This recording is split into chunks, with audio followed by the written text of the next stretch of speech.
Picture this, you got paid 3 days ago. You checked your balance, felt a little spike of relief, and then watched it drain, like water through your fingers. A subscription here, a late night order there, a treat yourself that became 4 treats. And now you're sitting here days from the next paycheck, wondering where it all went. You're not stupid. You can do math. You know what things cost.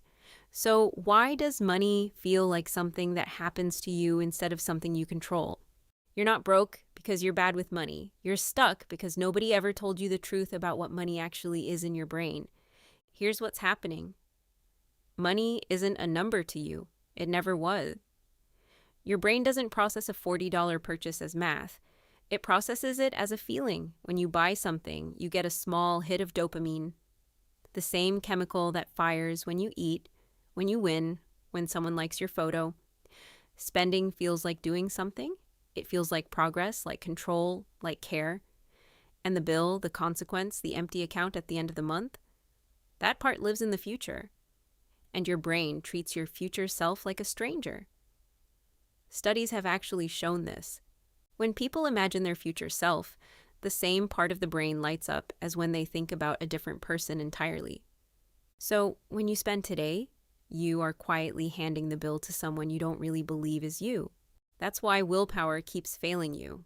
You're not in a fair fight. You're a present, breathing, wanting human, standing against a blurry stranger who lives in March. Of course you lose.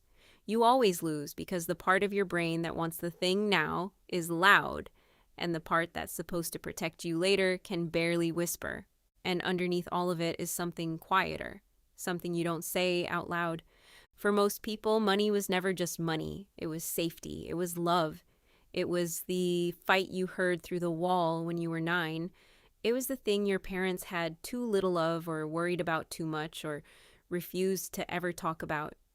So you grew up with a nervous system that links money to fear. And when you feel fear, you do one of two things. You grip it so tight you can't enjoy a single dollar, or you push it away, you avoid the balance, you don't open the app, because looking at it makes your chest go tight. Avoidance feels like peace. It isn't. It's just fear wearing a calmer face. So let me say the thing nobody said to you. You don't have a money problem. You have a relationship with money. And right now, that relationship is built on shame and avoidance. And you can't build a single good habit on top of shame. It doesn't hold weight. Here's the reframe. The goal was never to be rich. The goal is to feel safe. And safety doesn't come from the size of the number. You know people who make plenty and still lie awake. Safety comes from knowing where your money goes, from looking, from being the kind of person who can open the app without flinching. Wealth, real wealth, the quiet kind, is just the gap between what you earn and what you spend. And that gap isn't built by earning more. You've gotten raises before. The lifestyle rose to meet them every time. The gap is built by attention, by deciding on purpose what your money is for. And I know what you're telling yourself. I'll get serious about money when I make more. You won't. That's the lie. The habits you have at your income now are the habits you'll have at triple it, just with bigger numbers and bigger holes. The person who's careful at 30,000 becomes wealthy at 100. The person who leaks at 30,000 leaks at 100 too. You don't grow into good money habits. You build them small, where you are right now with the amount you actually have. So here's how you start.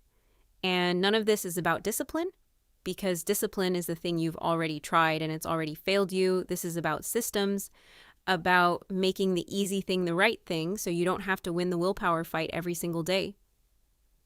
First, you look. That's it. That's step 1. You open the account and you look at the number and you let it be uncomfortable for 10 seconds and you don't run, because you cannot change a thing you refuse to see. The avoidance is the wound. Looking is the first stitch.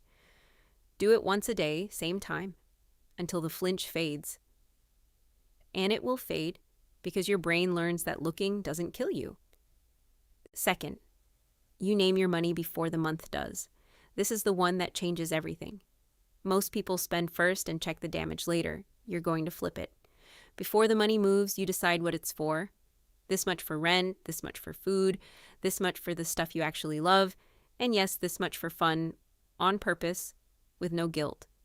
Because a budget that has no joy in it is a diet, and you will quit it like a diet. You're not punishing yourself, you're just telling your money where to go instead of asking it where it went. Third, you build for your future self and set it up in a manner to prevent bad habits. You automate it. The day money comes in, a slice moves to savings before you can touch it. Before you're present, wanting brain even sees it. Not because you're so disciplined, because you're smart enough to not trust yourself in the moment. That's not weakness. That's the whole game. The best money decisions are the ones you make once and never have to make again. And fourth, you put a wall between the want and the buy. The dopamine hit is fast. That's its whole power. So you slow it down. You take the card out of the app. You make yourself wait one day on anything that isn't groceries or rent.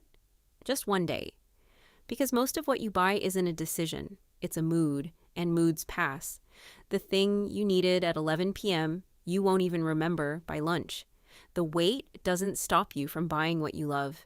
It just stops the stranger in your head from spending your safety on a feeling that was gone by morning. Now, here's what's going to happen so you're not blindsided by it. You're going to do great for a week and then you're going to blow it. You'll have a hard day and you'll spend to feel better because that's the old road and your brain knows it well.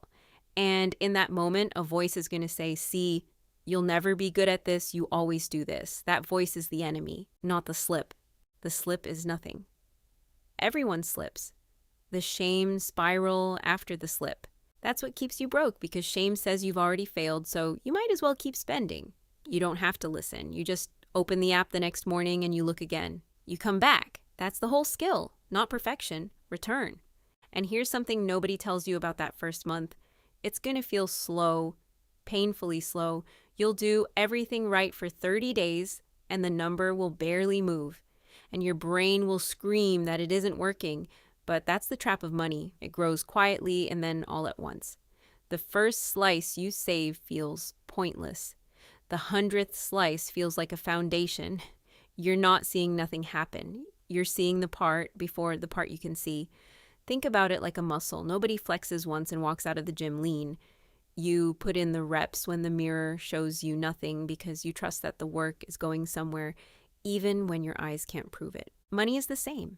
The early days are an act of faith, and faith feels stupid right up until the moment it doesn't. So when week 3 is boring and week 4 is quiet and you feel like quitting because nothing dramatic has happened, that boredom is the progress. The drama was the old way. The old way had drama every single month, and look where it got you. Calm is not failure. Calm is the thing you've been chasing this whole time, and you won't recognize it at first because you've never had it. Because money was never really about money. It's about whether you believe your future is worth protecting. Every time you look instead of hide, every time you name a dollar instead of losing it, every time you move that slice to savings before you can spend it, you're telling yourself something. You're saying, my tomorrow matters.